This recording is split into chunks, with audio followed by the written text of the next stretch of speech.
Hey, Buford Tabletop Gaming, what's up? This is going to be our first how to play. We're going to go over some basic mechanics for the game Twisted. So, let's get that started right now. So what we have here is I've got two models set up. This is Bill Sikes and Carter. Bill Sikes is from the Dickensians, and Carter is from the Scions of the Sand. Alright, now when you start playing the game, basically what you're going to do is you have these cards right here. Every faction has them, and what they are is, whoops, let me get that out of there. What they are is images of your, turn those around so you can see them. They're images of your model. So what you'll do is you'll take, let's say we have a Guardian Dervish,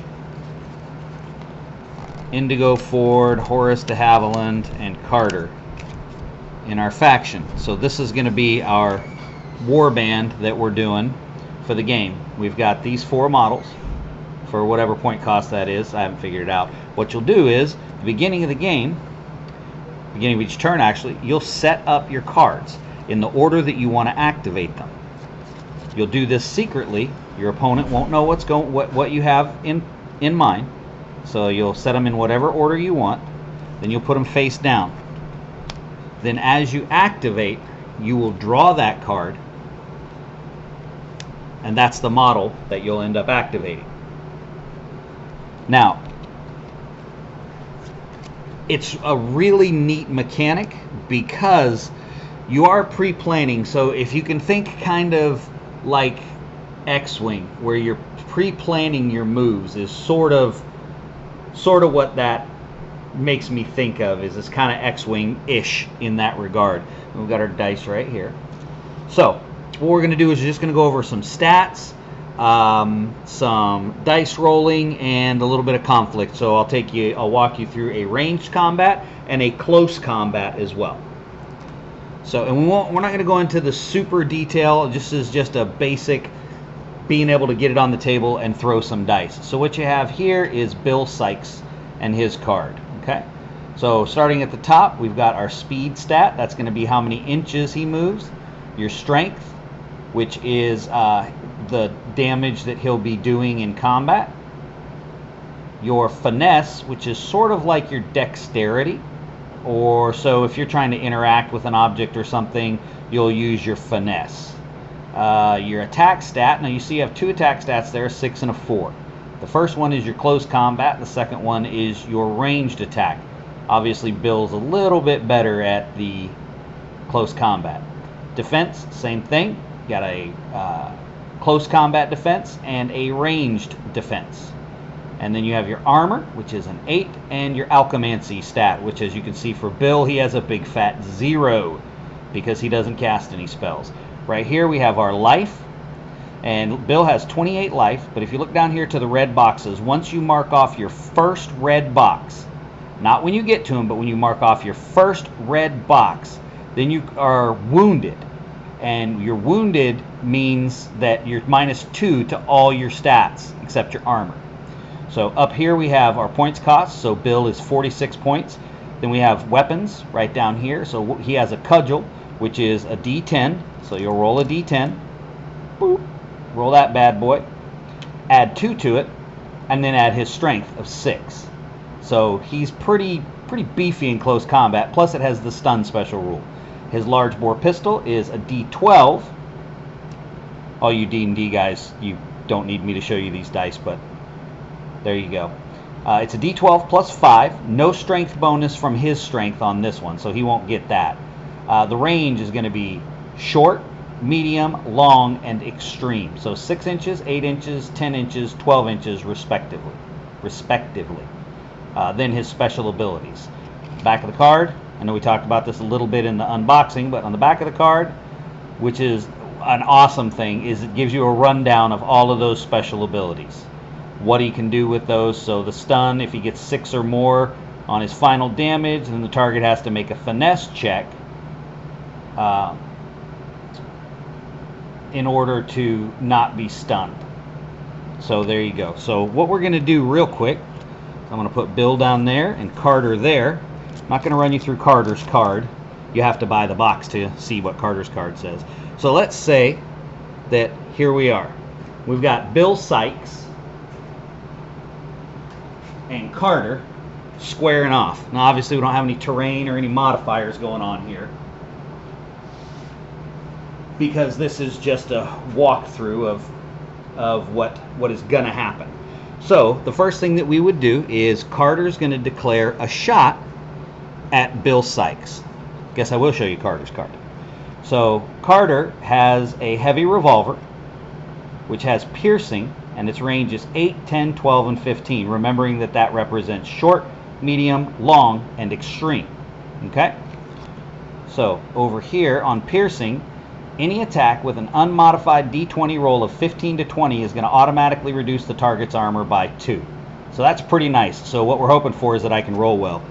But that's probably not going to happen because I'm rolling. Alright, so regular old game, we're going to measure from Carter to Bill. He's at short range, so there's not going to be any modifiers on that roll. Now, if he were at medium range, which in the case of Carter is going to be over 8 inches, so I'm afraid that'll move him out of sight. So let's put Carter there and Bill right there just outside of 8 inches. Now he would be -2. Let's move him back in so you can see what's going on. So medium range is going to be a -2 modifier, long range is -4, and extreme range is going to be -6. And you have to take that into consideration as far as any cover modifiers too. So the farther away they are, obviously the harder they are to hit. So let's go ahead and resolve that. So what we're going to do is we're going to look at Carter's attack stat, remembering that the first one represents his physical melee attack and the next one is his range. So we're looking at a 5. So what we're going to do is we're going to take a d20, we're going to roll that, we're going to get an 11, and we're going to add 5 to that. So that's going to give us a total of 16. Now what we're going to do with Bill is going to look at his defense against ranged attacks, and his defense against ranged attacks is a 3. So Bill is also going to take his d20, and he's going to roll his. He's going to get a 5 plus his defense of 3 for a total of 8. So Bill is hit. Sad Bill. So then we're going to resolve damage. Again, we go to Carter. And Carter's gun, he shot with the heavy revolver, is going to be a D8 plus 6 piercing. Now we did not get a natural 15 to 20, so the piercing isn't going to apply. So all we're going to do is roll our D8 and add that 6 that we get for the heavy revolver. Okay? So there we go. So we got D8 plus 6. So we rolled a 3 plus 6 is going to give us a 9. So that seems like pretty good damage, except that Bill is pretty heavily armored. Armor of 8. So Bill is only going to take 1 point of damage. More importantly though, Bill is not happy. So what Bill's going to do is we're going to give the example of close combat now. So he is going to come barreling in to attack. So he's going to charge with his movement. Boop. Now, the thing about a charge is it's not an extra action to charge. It's included in that move. So whatever verbiage you want to use to describe it, whether you call it a free strike when you get in there or just part of the move, it's not an extra action to do this. So he has moved in, he has charged. So charging, he is going to get a +1 to hit modifier, a +1 to damage modifier, and -1 defense. Just until the next maintenance phase.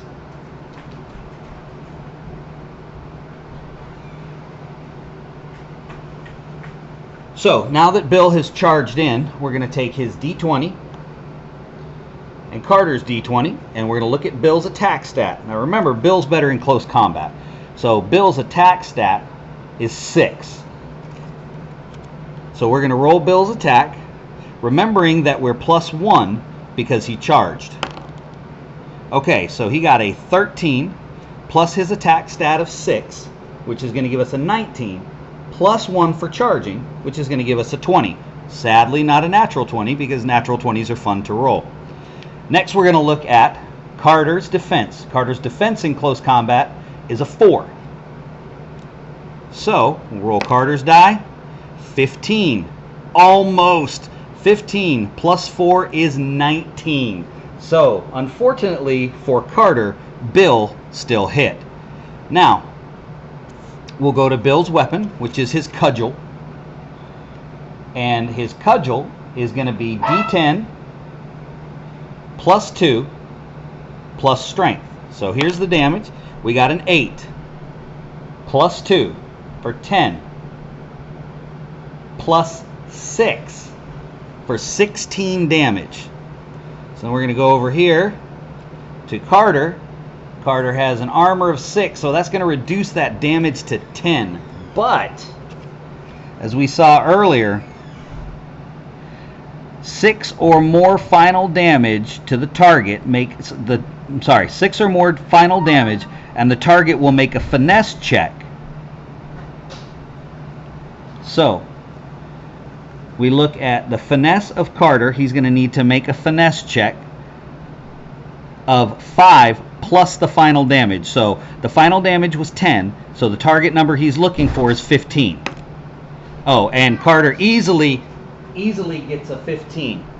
So he will not be stunned, but he still takes 10 damage. Now, this is why you don't want to be in close combat with Bill, because that is half of Carter's life.